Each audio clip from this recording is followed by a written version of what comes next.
वैसे आपको शेर व शायरी का शौक खुद भी है, लेकिन I am not very good at it, I believe. है जो है ये किस किस्म का है? मैं अप्रिशिएट कर सकती हूँ, अगर कोई और कर रहा है शेर व शायरी तो मैं उसको बहुत अच्छे से सुन सकती हूँ। अच्छा। और अप्रिशिएट, आई डोंट थिंक मेरा वो टैलेंट।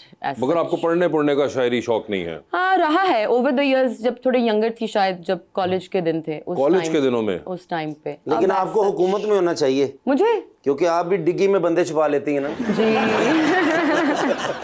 अब तो तुमने जब से ड्रामे देखना शुरू किए हैं ना तुम वैसे, मगर मुझे ये बताएं हाल क्या है आपके? हाल फिट है, बड़े अरसे बाद आपसे मुलाकात हो रही है जी। So good to see you. Likewise. कहाँ थी आप इतने अरसे? आई गॉट मैरिड, ठीक है, and then I had a baby. माशाल्लाह। सो कुछ साल मैंने अपनी बेटी की वजह से वो ब्रेक लिया, और I was a mummy in those years. जबरदस्त। एंड देन तो इतनी जल्दी क्यों शादी की? ये जल्दी थी, ये बहुत जल्दी आपने शादी कर दी। इधर तो 50-50 साल के कुंवारे बैठे हुए, तो जल्दी हुई ना।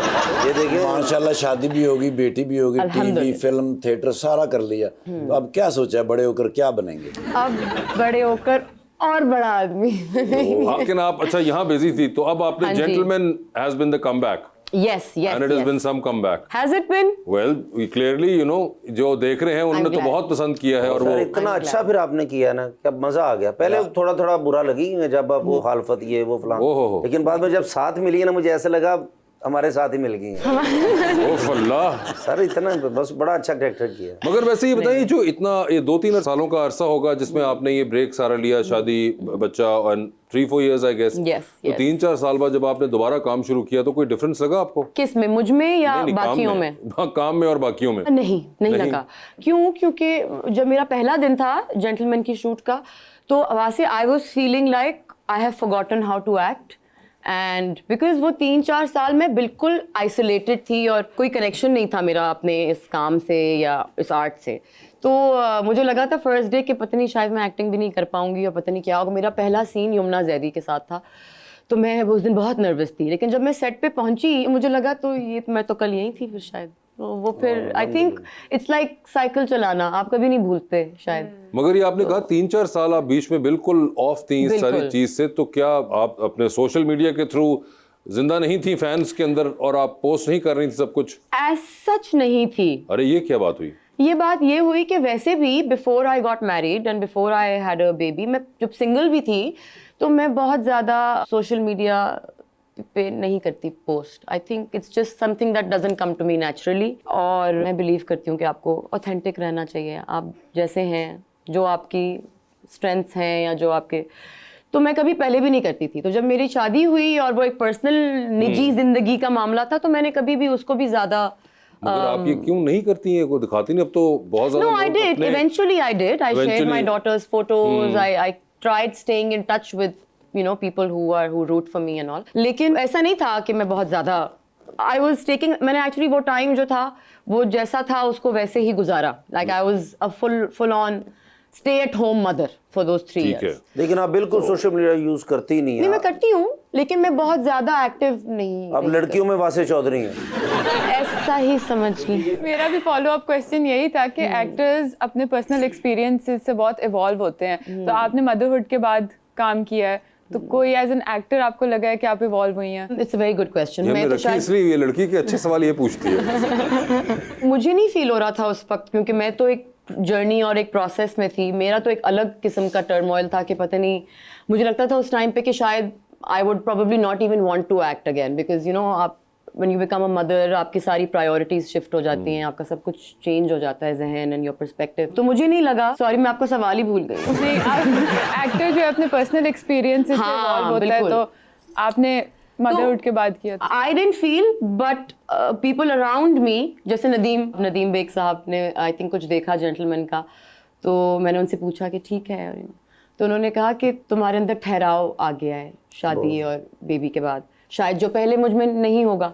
तो दूसरे लोग शायद मुझे बता सकते हैं, मैं खुद ऑब्जेक्टिवली शायद नहीं। वैसे ये जो उन्होंने कहा ठहराव आ गया, आई एम श्योर वो तो एक्टिंग की साइड से बात कर रहे थे, मगर जनरली आपकी जिंदगी में आपको लगता है ठहराव आया है? क्योंकि आप माशाल्लाह बहुत एनर्जी की मालिक एक खातून रही हैं, और वैसे भी आपकी चाल जो ड्रामे में थी वो मसलन आपने खुद ही ऐसे किया था या डायरेक्टर ने बताया था? नहीं, Haissam is a very hands on director, Haissam Hussain. Sir ये बड़े खूबसूरत लग रहे थे, अब तेज से जा रहे कि उनमें उड़ा कर आ देंगे। समझ नहीं आ रहा कि ये कॉम्प्लीमेंट है। नहीं ये अच्छा मसला लगा कि बदला लेने जा रहे हैं ना दुश्मन। आई थिंक बस वो एक पॉइंट के बाद अपना किरदार आप पकड़ भी लेते हैं। जनरली लाइफ में आया है ठहराव? I would like to believe कि आया है, लेकिन मैं नहीं फील करती। I feel the same also sometimes. वही एनर्जी है और वही जिसे मैं कहूंगा वैकीनेस अभी तक है। हाँ, वैकीनेस तो वही है, वहीं पे है, वही है। जबरदस्त। ये बड़ा क्योंकि आपके जो एक दो एक्सपीरियंसेस मेरे साथ काम करने के हुए उसमें तो दबा के आपने अपनी एनर्जी का इस्तेमाल किया हुआ है। वो तो आपके साथ जो किया बुरे एक्सपीरियंस है ना वो तो। आप अच्छा इनके साथ काम आपको अच्छा फील होता है इनके साथ? बहुत। I wait for Wasif Chaudhary. चलो ਜਿਹੜੀ मैं दवाई यूज कर रहे हैं ना तुसी भी वो खाया करो।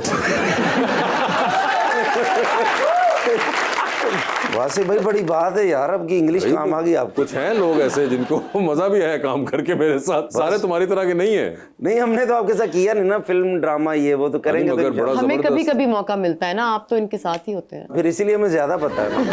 मगर नहीं, इन्होंने बड़ा जबरदस्त काम है इनका। जवानी फिरनी आनी के अंदर भी जो इन्होंने किया था वो, एंड देन इवन एक और इन्होंने किया था एक सिंधी वडेरे का, इन्होंने क्या सिंधी लड़का बनी थी, एक हमारा शो था उसके अंदर, तो वो एक बहुत रेडिकुलस हरकतें थी जो कि हमने उसमें की थी, बहुत एक अजीब टाइम पे। जी रवानी, जब आप शूट खत्म कर लेती हैं, शूटिंग जनरली ड्रामा की, तो फिर कैरेक्टर से किस तरह से डिटैच करती हैं? इन्होंने दस दो सारा आज सारा कोई दस नींद पूरी करनी है। I have to give it to her. बहुत अच्छे सवाल पूछ रही हैं। ये देखें आप, सड़ो जलो सड़ो शरीको सड़ो। हाँ आप बताएं खुल के बताएं। ये वाला जो आर्ट है ना डिटैच करने वाला, ये मैंने बहुत रिसेंटली फिगर आउट किया है। बिकॉज़ मैं भी अभी there was an era before I was married and for me, and there is an era after I obviously. वो ब्रेक जो था, जाहिर है वो आप जब काम से दूर होते हो तो वो आपको टाइम मिलता है to really re-evaluate and think and all those things. I think पहले मेरे लिए थोड़ा सा मुश्किल होता था, शायद मैं थोड़ी ज़्यादा जज्बाती थी अपने काम को लेके और क्राफ्ट को लेके, तो I used to give too much of myself. और I think I was a little younger, तो मुझे शायद वो टेक्निक जो थी वो डिटैच करने वाली और वो ऑन एंड ऑफ का जो स्विच है वो एज सच मैंने फिगर आउट भी नहीं किया था, एक्सप्लोर भी नहीं किया था। मुझे लगता था कि बस जाना है, वहाँ पहुँचना है और वहीं रहना है और वही करना है। तो मैंने एक प्रोजेक्ट किया था जिसका नाम था सुर्ख चांदनी। उसके बाद मुझे फील हुआ कि ये जो प्रोसेस है ना मेरा ऑफ तारी करना बहुत ज़्यादा, दिस इज़ नॉट हेल्दी। तो उसके बाद मैंने ये चीज़ अंडरस्टैंड की और फिर मैंने एक आध प्रोजेक्ट्स किए थे, प्रेम गली और एक और शॉर्ट फिल्म थी। उसके बाद आई टुक अ ब्रेक। तो इस दफ़ा जब मैं वापस आई तो ये बात मेरे जहन में ऑलरेडी थी that you come to set, you get into character, it's a job, it's an art, whatever it is, you create over there, you leave it over there and you go home. Sohail ji, मैंने सुना आपको गुस्सा बहुत ज्यादा आता है। हाँ, वो ये आपको क्या किसने वजह क्या बताया है? वजह क्या है? सारी पोले मेरी खोल दी हैं। मैं आपको आप मुझे नाम बताएं। वो बाद में हम आपको बताएंगे, पहले बात तो बताएं। Of the record. हाँ, गुस्सा नहीं मुझे आता है, मगर मुझे सब कुछ बहुत ज्यादा आता है, प्यार भी बहुत ज्यादा आता है। एक्सट्रीम है यानी कि सब चीजों का। हाँ, मैं थोड़ी सी क्या कहूँ मैं, शफकत चीमा उनको भी ज्यादा गुस्सा आता ना। इमोशनल। हाँ, मेरे लिए कोई मिडिल ग्राउंड नहीं है जिंदगी में। अच्छा। अगर मुझे किसी से लव है तो मुझे लव है, ओए होए, और अगर मुझे नहीं है तो फिर मुझे नहीं है। उफ, यानी कि टोटल काट के फिर खत्म होगी बात। हाँ, I think I am a little intense as a person, but I think I have gotten better अच्छा ऑफ लेट। ठहराव आ गया। हाँ, I would like कि ये ठहराव जो है ये आ जाए बस अब। आ गया अब, and you are happy with जाना चाहिए। हाँ हाँ, आई थिंक एक इवॉल्विंग जर्नी है, आप हमेशा जिंदगी में इवॉल्व करते हैं, आहिस्ता आहिस्ता सीखते हैं, तो कोई बात नहीं।